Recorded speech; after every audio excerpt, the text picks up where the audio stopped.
All right, guys, we've got the RALXER Jump Starter. We're gonna unbox this and see what we're working with here. It's a nice quality box. Ooh, it's got a nice case. Ooh, wow, okay. Okay, baby. Look at that. Okay, I'm gonna be straight up. I unbox a lot of crap from Amazon.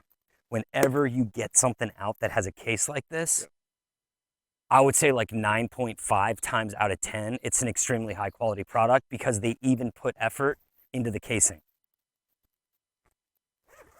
So it's nicely padded. You can feel it's kind of hard. Feel that. Okay, okay. It's like it's not super hard, but it's hard enough. That's going to protect it. All right.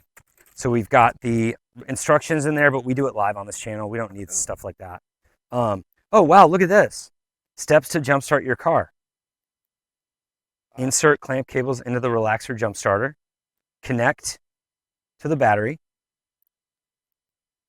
When the green light's on, you can start your engine. Okay, wow. So it even like, dude, it's for idiots like me. See, you guys are smarter than me. That's why I do these reviews, to show you how, you know, people like me can do it too. So let's get this thing out so you can actually see what we're working with here. So I'm really impressed with that case. So here's the device itself. Seems super high quality.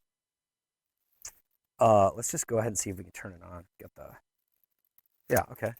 So it's got a 79% charge right now. I'm not sure if you can see that, 78%. So we got enough to at least mess around with it. All right. Okay, so right here on the side, this is where you charge it up. So it's rechargeable with these.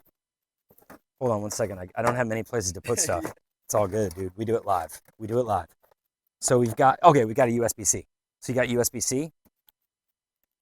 All that does is just plug in there, and this plugs into a USB port. You can be able to recharge it super easily that way.